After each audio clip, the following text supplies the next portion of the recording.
International Pragmatics Association, the American Pragmatics Association, TESOL International, and TESOL Kuwait. He further reviews academic articles for several international journals, including Journalism, Theory and Practice Criticism, published by Sage UK, Journal of Pragmatics, the International Journal of Language and Communication in Denmark, and Reading and Writing Quarterly, USA. Dr. Hussain Sharoufi is also known for organizing the Academic Writing Wizard, AWW, which is a new web-based application for teaching academic writing. So please, everyone, join me in welcoming Dr. Hussain Sharoufi.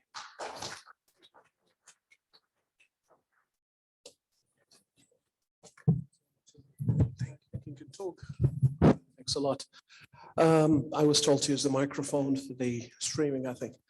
It's wonderful to have these wonderful faces here again. Welcome after COVID, after a long break. It's wonderful to have TESOL Kuwait back again on its feet. I'm always happy to see my colleagues and to see, my ex-students also here, being as one group, collaborating, discussing, improving English and teaching English as a foreign or as a second language, if you like, in the state of Kuwait. And this is our ultimate goal. We're all here actually to develop English teaching. And as you know, as professors, as practitioners, researchers, our main goal is to improve teaching English as a foreign language. Now, I would like also to thank all of my colleagues, and I'm honored to have been invited to be a key speaker at this honorable conference. And thank you very much indeed, Ms. Anne, of course, and Mrs. Veronica, Ms. Najiba, and everyone actually on TESOL Kuwait. I don't want to miss anyone. Yes, today my talk will be about the downfall of dogmas in English language teaching. Pragmatic grammar is a new approach to teaching contextualized language. Now, probably I'm going to take you a little bit further from what, has been discussed until now. And it's a kind of an academic journey, I would say, a little bit, historical, academic, but at the same time, important and indispensable. As you know, whatever you do in your classroom, as a matter of fact, is based on theory. Whether you're conscious of it, whether you know it or you don't know it, there is theory behind it. There is no practice without theory. We should actually emphasize that. Maybe my title is a little bit startling, the downfall of dogmas, a little bit strong, isn't it? But I really mean it when it comes to the difference between two important types of linguistics, as I'm going to come in a second. The main precepts, as a matter of fact, or postulates, if you like, there is a strong affinity between theory and practice and teaching English as a foreign language, or TEFL as we call it. Sometimes, of course, TESOL is the same thing, is the best area where TEFL practice is heavily impacted by theory. We cannot really do anything in our classroom unless we are aware and conscious of the theory that is behind our practice. Over the last 50 years, the linguistic theory has undergone several upheavals that have paved the way for the emergence of certain dogmas that have severely affected ELT, that is English language teaching practice afterwards. And I really mean it, severely affected. Number three, formal language theories are principally based on two important pillars, the first of which is decontextualization, and the second of which is reductionism. All of us, being students of linguistics, all of you studied linguistics, I'm sure, during your undergraduate years, postgraduate years. And you know the influence and the, if you like, the power of the generative grammar theory. And this theory, as a matter of fact, happened as a rebuff to, if you like, to all those humanistic, social kind of sciences that used, as a matter of fact, to dominate departments of social sciences, in the 19th century, the beginning of the 20th century. So Noam Chomsky in 1956, with the advent of his, approach to generative grammar, aspects of the theory of syntax. That was the title of his first book. He wanted, pure and simple, to scientify language, to make it science, pure science. In science, there are two important things we need to do, or a very important thing that we need to do is reductionism. You need to reduce the phenomenon that you're dealing with into something manageable. Therefore, he thought of reducing language into the sentence, okay? That's why all linguistic studies afterwards started to talk about sentences and how to generate rules based on sentences, which we call generative or phrase structure rules in linguistic terms. So a VP or an MP plus VP equals to an S, that is the sentence. You know, he breaks down all of these into categories, you know, and then into constituencies, right? And the theorem, of course, it developed more and more and more, okay? But this theory, as a matter of fact, opened wide lots of controversies in linguistics, lots of controversies, okay? Because it, anyway, started to digress from what linguistics is really about, okay? As I'm going to explain in a while. Number 4, with the emergence of pragmatics in the 60s and cultural linguistics in the 90s, a new approach to linguistics was born. And as such, a new ray of hope for breaking linguistic dogmas appeared.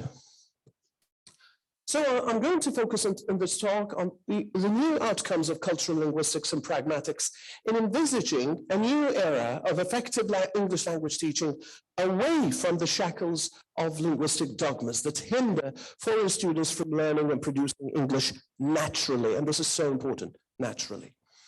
Non-native students of English need to construe the socio-cultural context in which language learning, and it should develop an awareness of using language effectively in appropriate situations. Okay, how can we actually improve fluency? How can we encourage our students to learn a foreign language or learn English in particular, as long as English is our context today? And this is what we want our students to learn. The problem with the dichotomy between formal linguistics and functional linguistics is that formal linguistics highly depends on the structure of sentences. It doesn't go beyond that.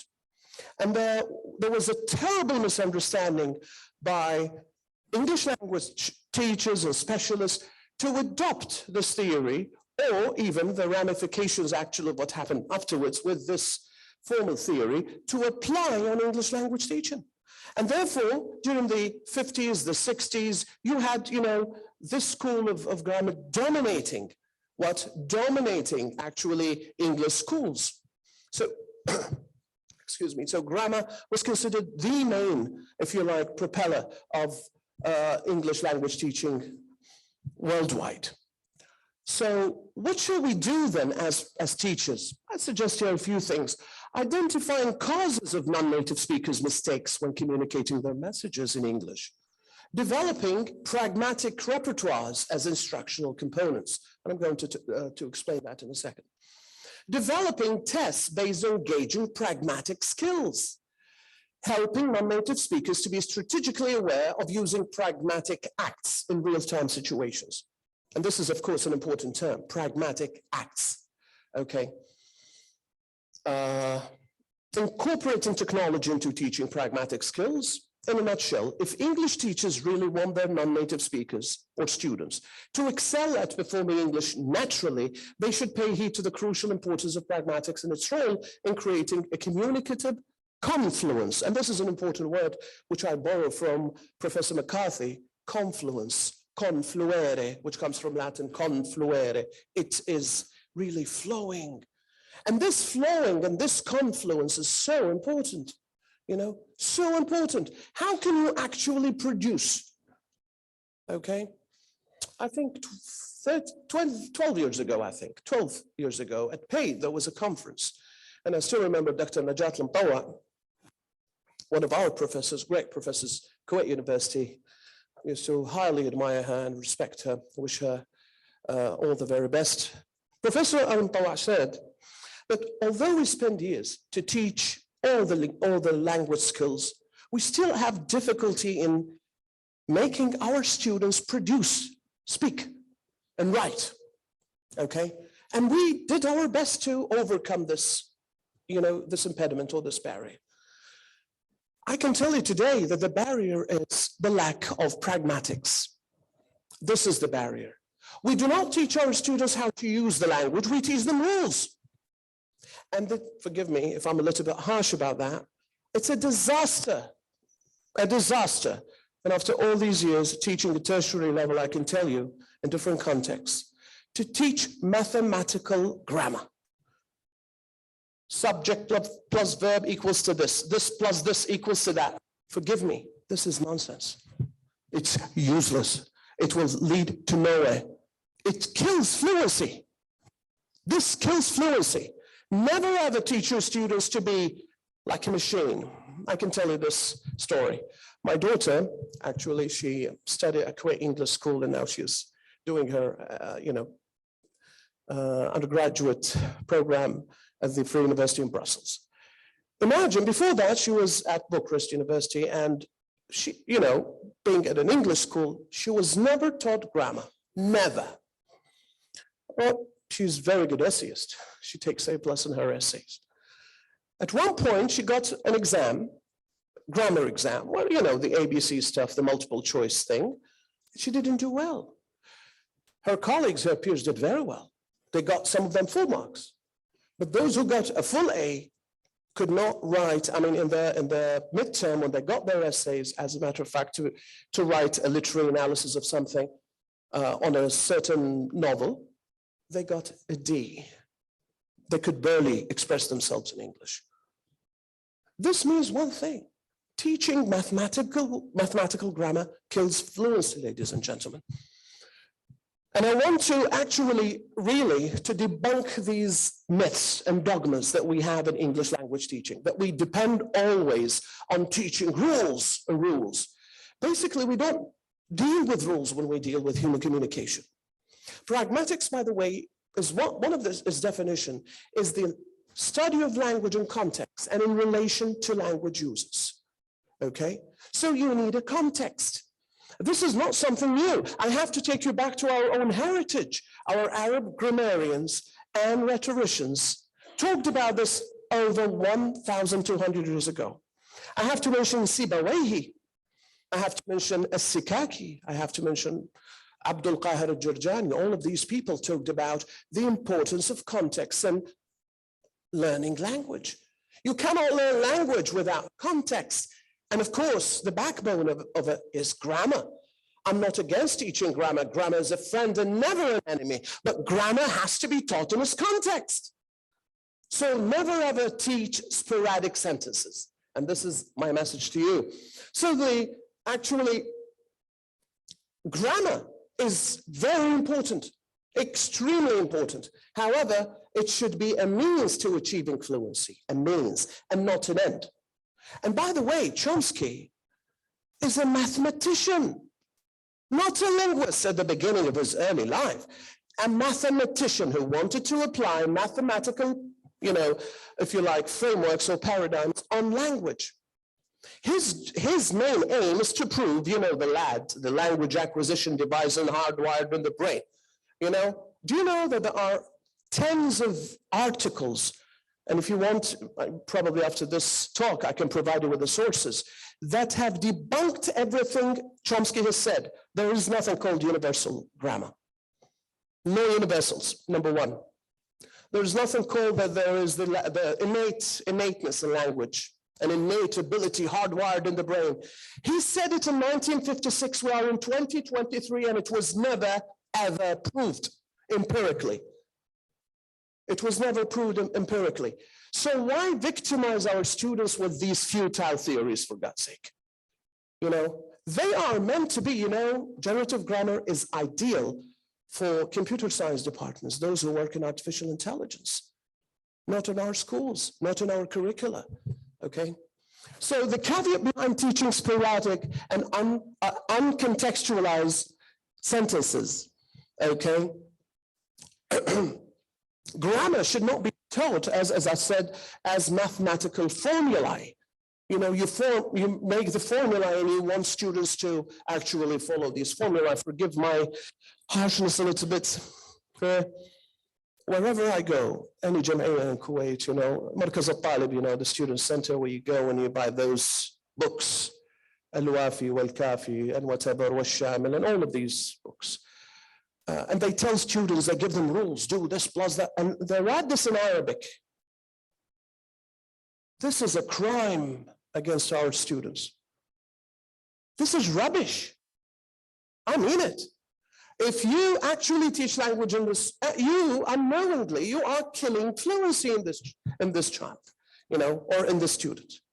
And this is something that we really have to fight against as, as educators. So grammatical rules should be represented as helpful tools to serve a higher order of communicative goals.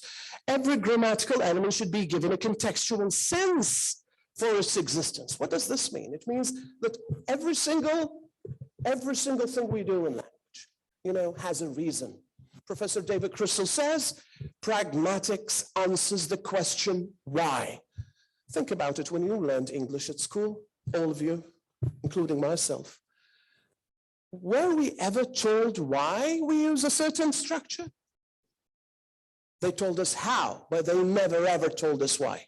It's just like that, learn it. This is English, right? And here is the problem.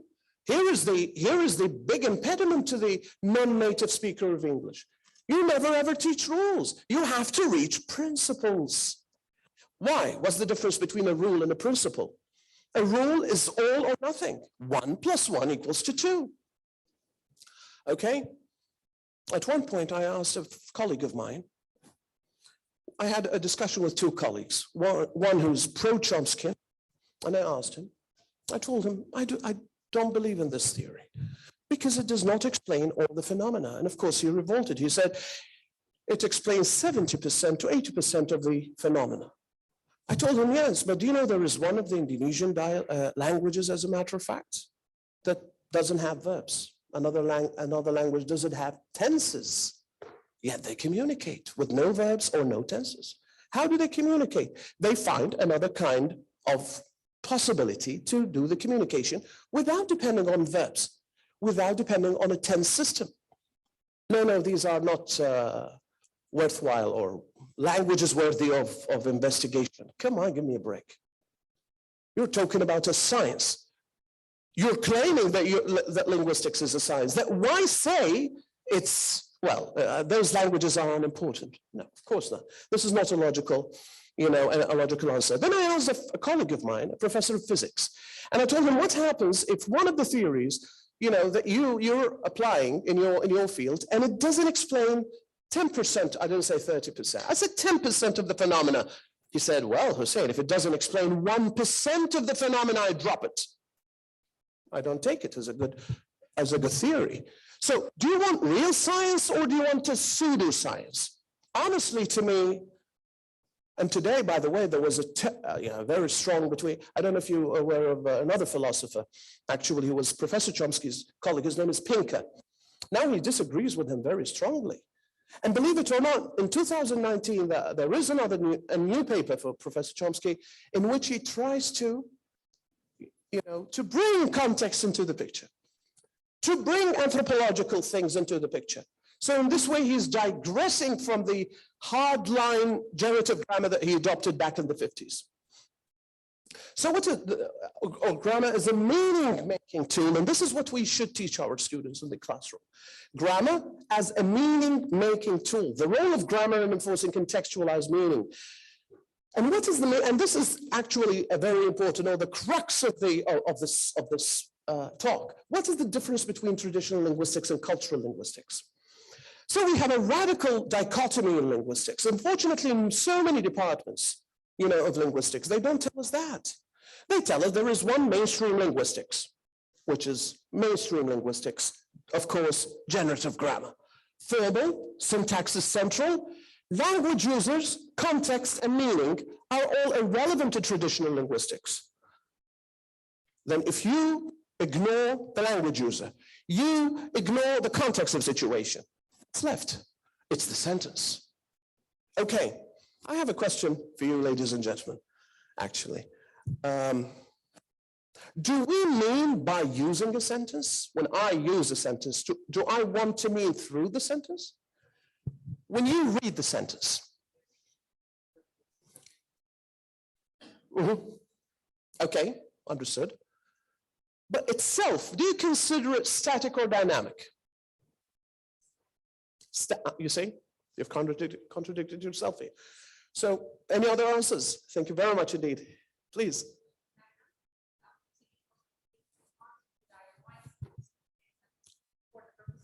Absolutely. Of course, because it's the conveyor of messages. However, if I read the message or if I read the sentence on the page in my way, and you read it in your own way, and you read it in your own way, do we have the same meaning? Thank you so much, Dr. Mary. So here we have what? Different utterances. So what we actually pronounce is the utterance and not the sentence. And the sentence, so the sentence to me is something static. The way I use my intonation, my rising pitch, lower pitch, or, my gestures, my eye gaze, all of these elements are important to the interpretation of meaning, which of course, in traditional linguistics, this is thrown in the dustbin because it's useless. Of course it's useless because they cannot explain too many variables. They can barely deal with one or two variables. But then the problem, why would you make linguistics similar to mathematics? It's not like that. Linguistics is a social science. It was never meant to be a natural science like physics or chemistry. No one claims that. It's part and parcel of society, right? While in the other approach, of course, I hope I have enough time, I have a lot to say, but anyways, cultural functional linguistics, in which we have basically, this kind of linguistics is functional and pragmatic. So pragmatics and usage are central here. So we are changing the picture in this approach to linguistics. Syntax is no more central. No, it's not. Meaning and context are crucial in cultural linguistics. And this is what happens in, in English schools, in American schools.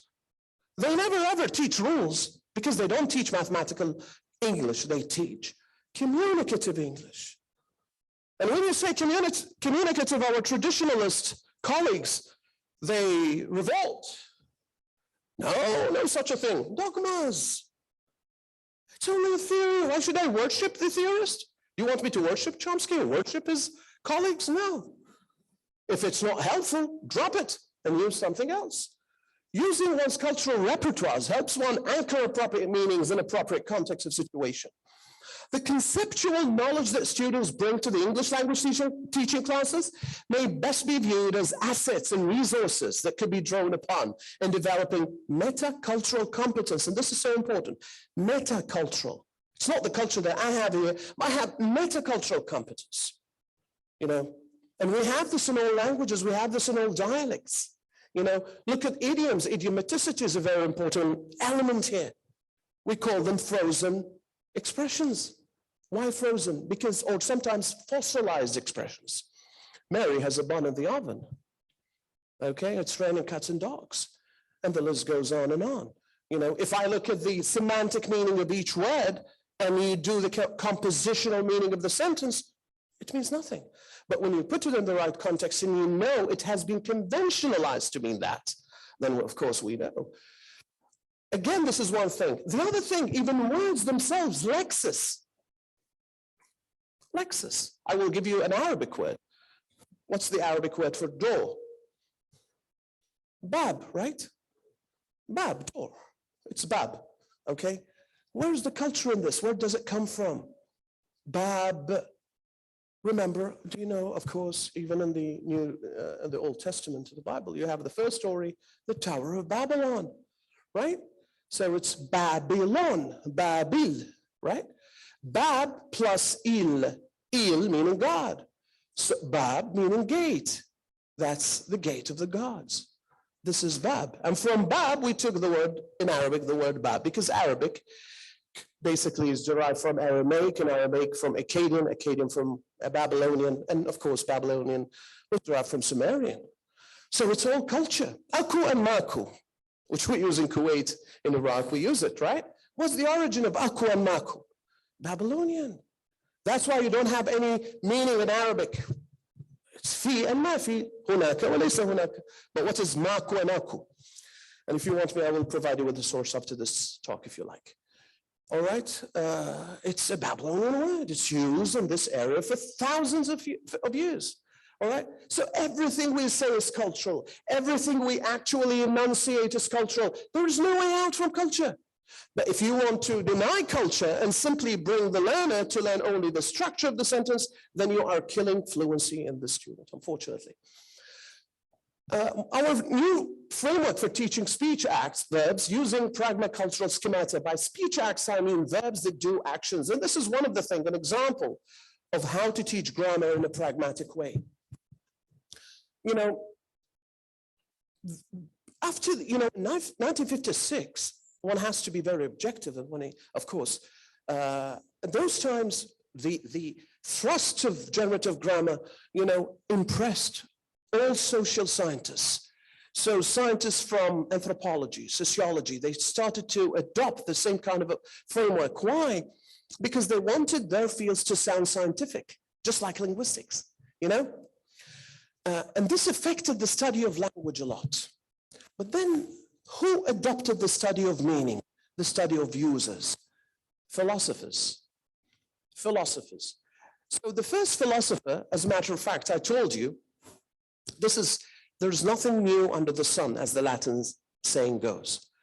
The first who talked about the importance of context in language, and that every grammatical structure should be contextualized, was Sibawayhi. And Sibawayhi was Al-Khalil ibn Ahmad al-Farahidi's student, as a matter of fact, And there was a very strong fight between them because they were from Basra and Kufa.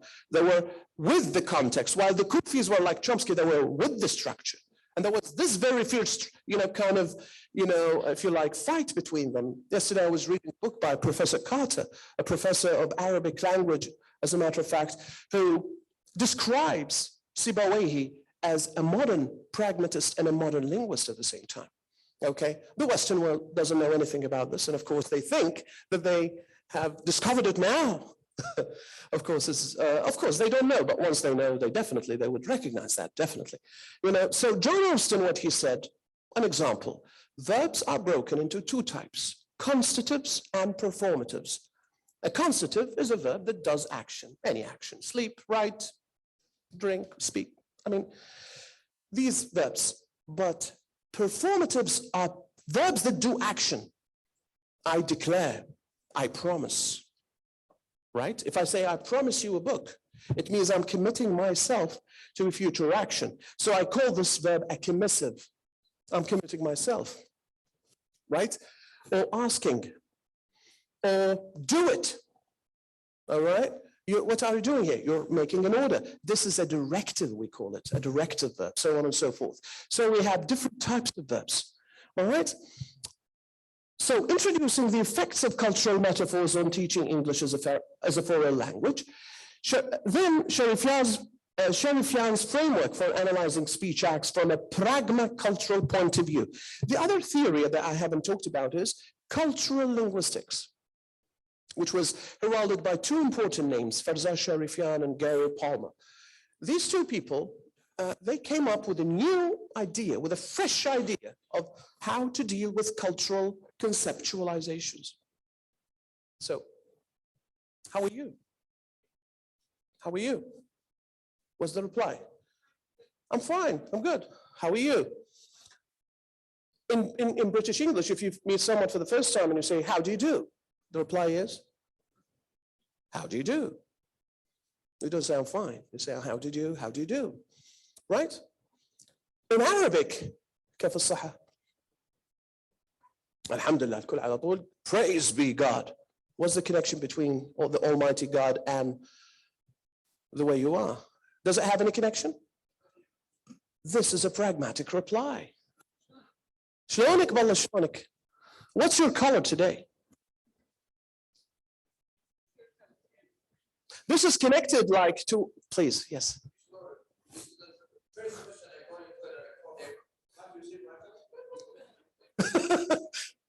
Yeah, because the question is, if you take it, because you took it semantically, you took it literally. When you take the question literally, Shlonik, what's your color? But you have to take it pragmatically, which means, how are you?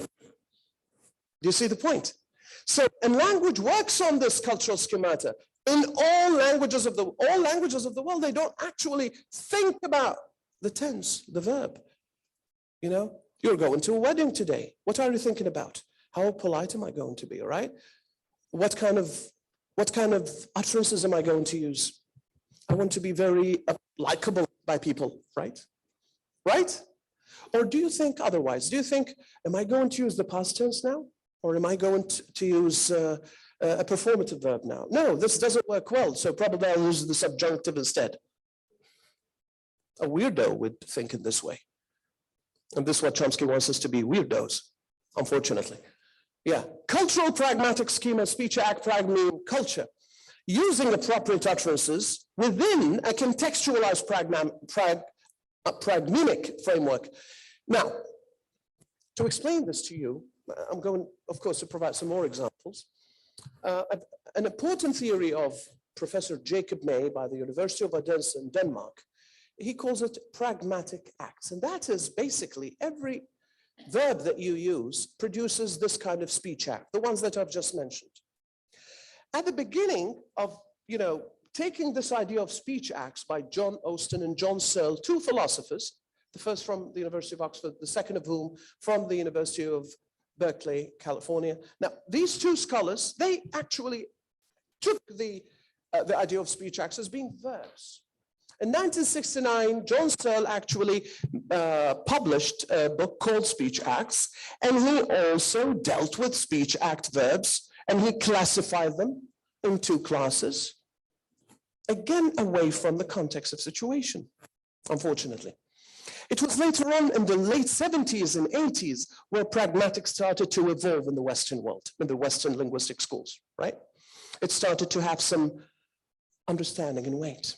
Okay, there was Professor May, for instance, he published the first journal of pragmatics back in 1977.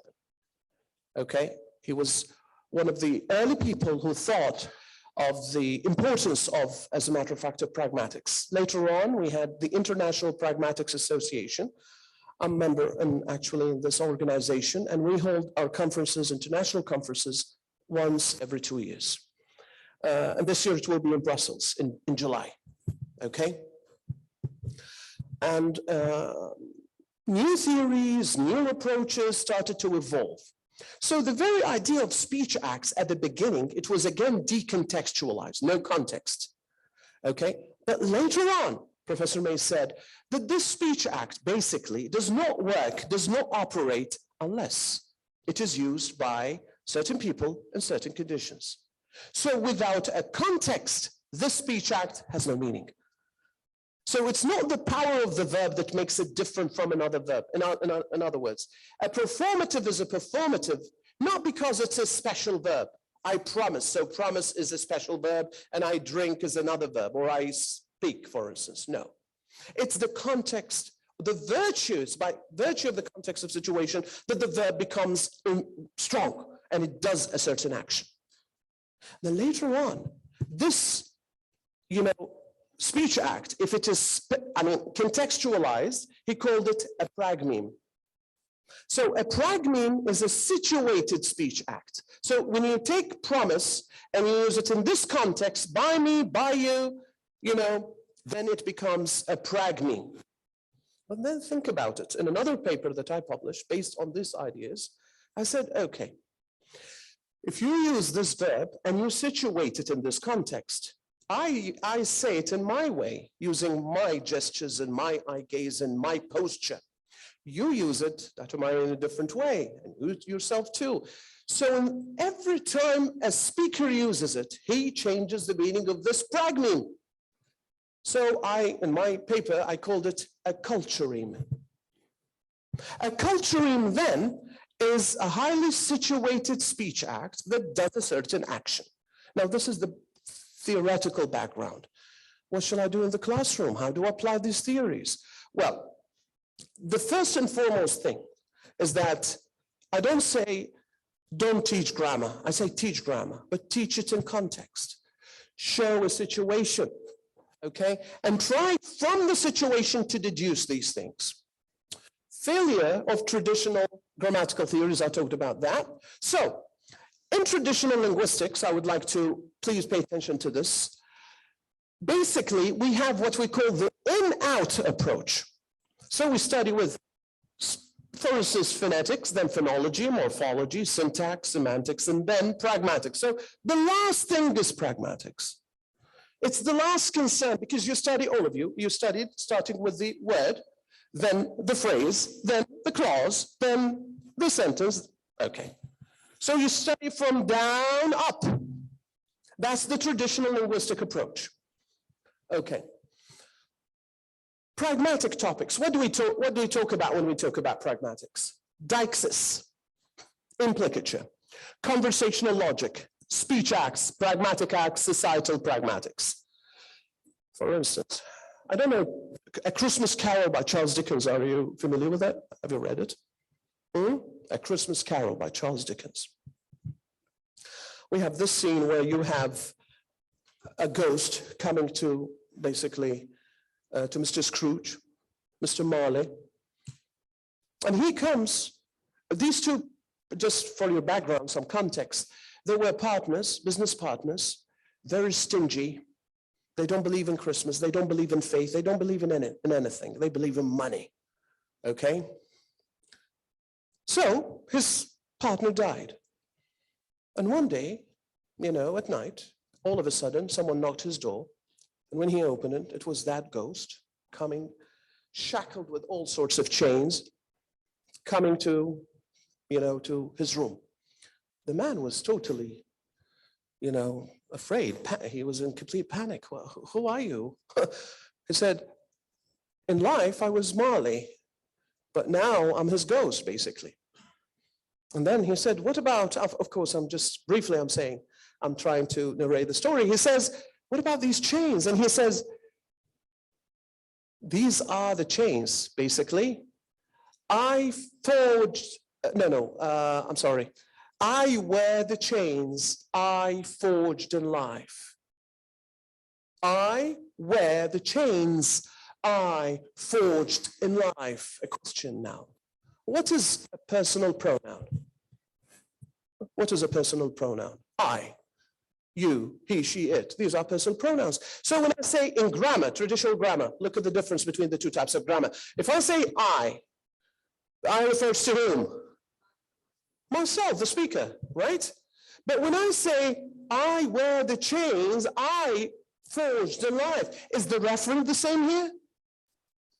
No, I, as a ghost, wear the chains I, when I was alive, forged in life. So we're talking about 2 points of reference here. So we have a big problem with traditional grammar, the indeterminacy of reference. And this destroys meaning. Why? Because in traditional grammar, we don't care about meaning. Chomsky never cared about meaning. Meaning is hi, John. Welcome. So meaning is irrelevant, okay? But in pragmatics, meaning is so important. If I say here, according to me, I'm in this spot, right? Yeah. Yeah. No? 2 different, exactly. All right. So the point of reference where for instance, I always give my students this example. I was born in Bahrain and I have been living there ever since. Where am I now? In Bahrain. No, I'm not. Because I said there. So I am not there. I'm here. So my spot is here. Do you see? Exactly. So that's why we need a new term. When you say pronouns, when you say adverbs, they're not enough. we need another term. So that's why in pragmatics we call them deictic expressions or deixis. And the word deixis comes from Greek and it means pointing. Okay, it means pointing. Depending on what? It depends on my position where I'm standing. This chair is, for instance, it's here. And that one is there. If I go there, it will be here, and this one will be there. You get what I mean? And this one is called the deictic center. We call it the deictic center. Is it important or not? You see how important it is now? Implicature is another dimension of meaning, and that is implied meaning. We never tell our students how to imply in English.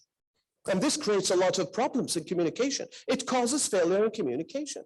I say something, but I imply something else. And the other guy starts laughing at me because, well, you're saying something that's totally irrelevant. Irrelevant. Relevance, that's another dimension. Relevance. You say something that is relevant.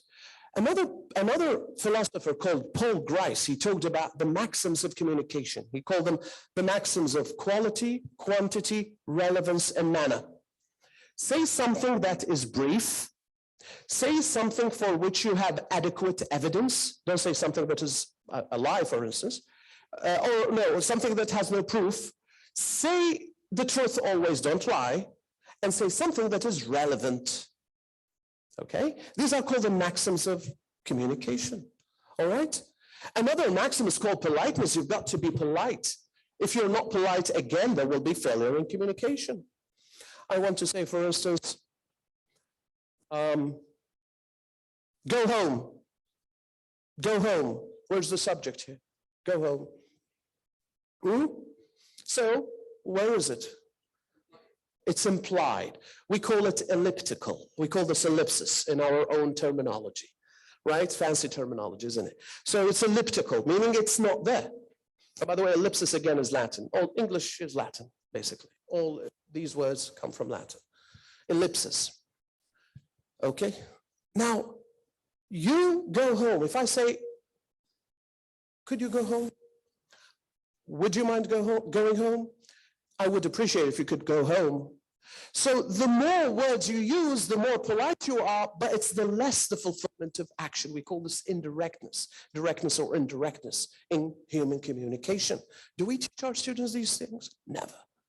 We always teach them, make the question, could you make the inversion? You could, then could you? Then it's a question, an interrogative. We make them robots in this way. And they never know, they will never ever know how to use language. And we say, then why when my son goes to the States or to the United Kingdom, for instance, for 6 months, he becomes so fluent? Well, because the child will be immersed in the society.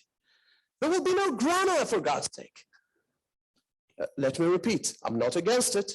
Grammar is a friend, not an enemy. However, it should be properly taught based on pragmatic principles. You know, this is the bottom line. Okay, so our approach basically, and this is what I'm advocating here, understanding pragmatic breakdown in English communication is a very intricate task for Arab learners of English. Numerous studies have been conducted on foreign learners of English with a view to examine their ability to comprehend communicated meaning that cannot be implied based on the wording of utterances. And of course, here are, a number of studies that you could refer to if you like. And I have also a bibliography which you can refer to in case you're interested in further readings. Benefits of the new framework in teaching grammatical skills. Notice I said grammatical skills. When I say grammatical skills, I'm referring to, in particular, the pragmatic aspects in grammar, okay? And by the way, this is a wonderful world of research. No one has touched our probably undergrad students who would love to go for their masters and PhDs. This is a very rich area, it's unexplored. How to connect pragmatics to, how to justify grammar. And I basically, to anyone with our colleagues doing curricula, if you talk to them, the first thing they talk with is, well, the tenses, the verbs and stuff like that. But they never talk about their contextualization, unfortunately. Developing meta-cultural competence in learners is crucial for developing cultural awareness in second language acquisition. Something totally ignored in language teaching. The conceptual knowledge that students bring to the English language may best be viewed as a resourceful asset that could contribute to developing metacultural competence in learners. This knowledge should be given to learners at an appropriate stage where they can perceive the difference between the two cultural systems. You know, students need to know the difference in cultural systems, whether in Arabic or in English.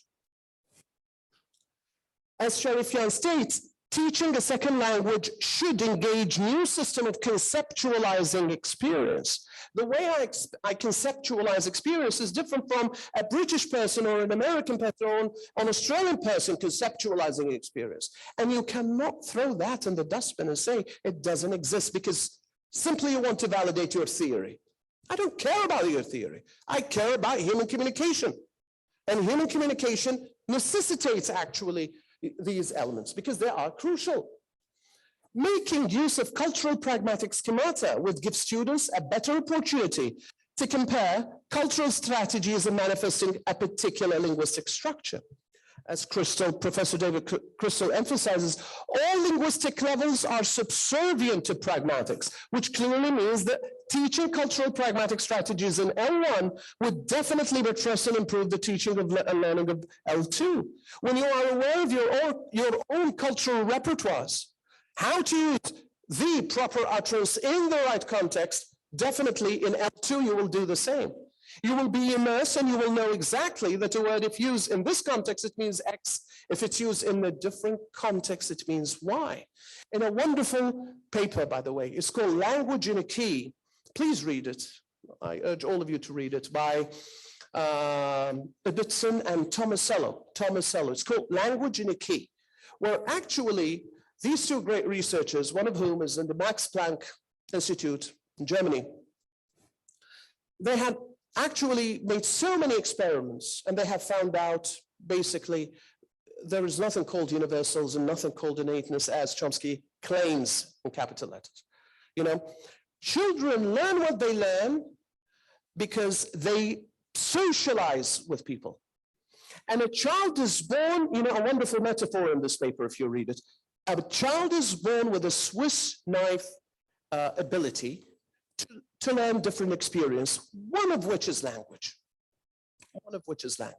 So this Swiss knife, it's a wonderful metaphor of language or the ability of a child to learn so many things, and language is one of these things, okay?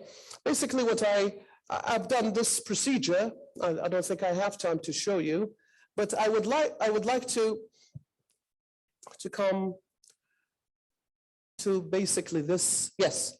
So basically, what we should pay attention to, because I have 4 minutes to go, the cultural schema, this should be the bottom of the pyramid, then the speech act event, then the pragmeme, then the prag, then the cultureme. And this means what? It means the verb that I used should be first working under a certain schema, all right?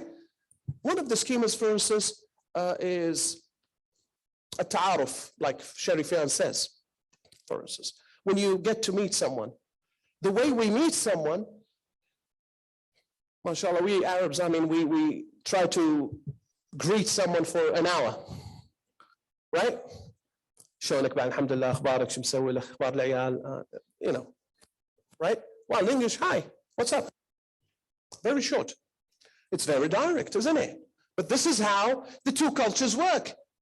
And by the way, give me to say this, but linguistically speaking, scientifically speaking, you cannot say one culture is superior to another. The one who says this has nothing to do with science, has nothing to do with any kind of, you know, of logic.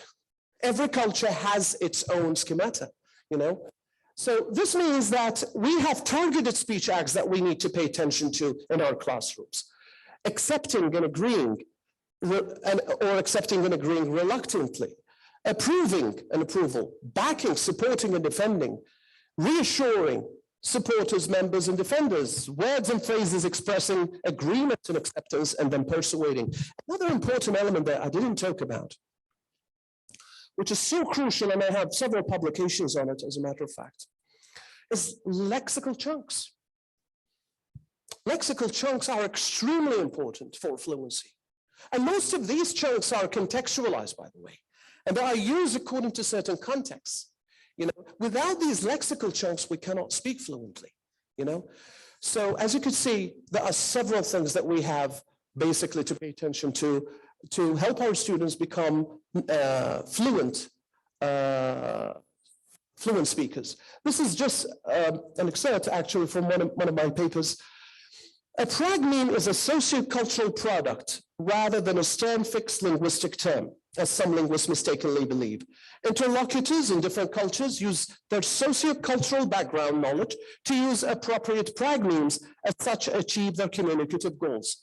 Speakers and listeners are actively involved in a negotiating process that leads to creating a cycle of actively changing contexts in which speech acts win their legitimacy of being real doers of actions in real-time situations. Particular cultural repertoires in human societies facilitate language with a wealth of contextual resources that can help anchor meaning by favoring particular speech acts to other ones.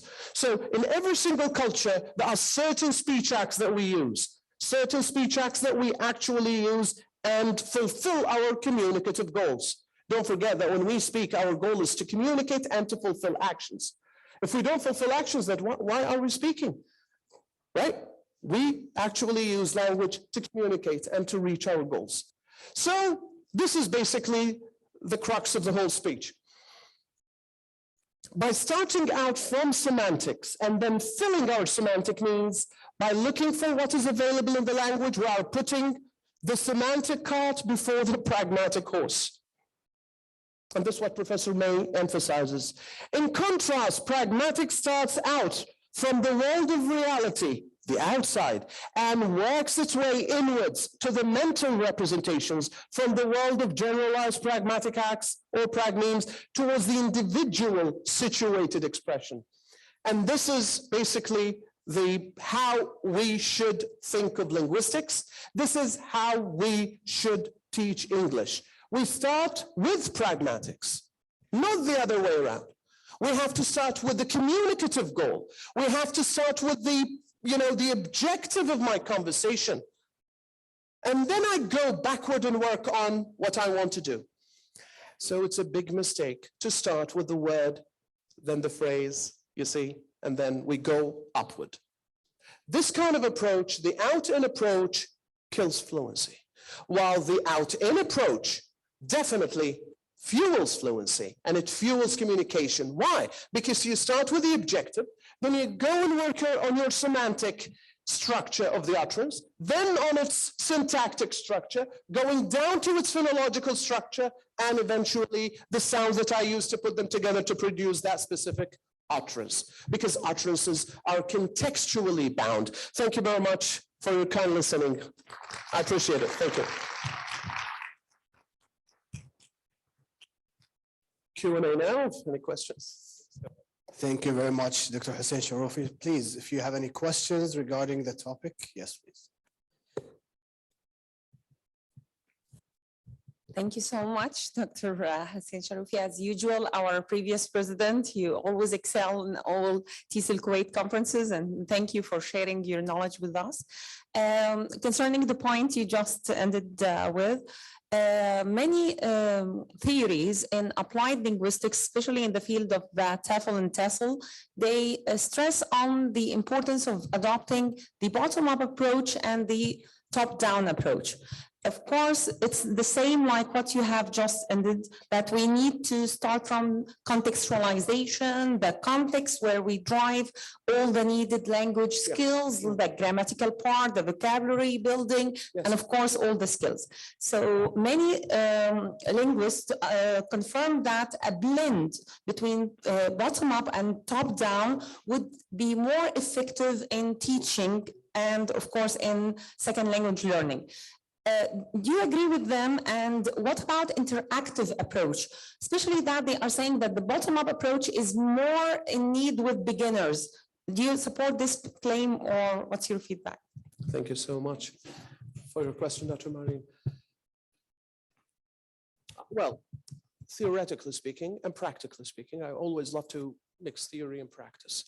Definitely we'll have different approaches to theory, as you know. even with the very concept of communicative approach, which was started by Henry Widdowson, in applied linguistics, he emphasized actually on the importance of communication and the importance of this approach. Theoretically speaking, however, strictly linguistically speaking, you need a clear path.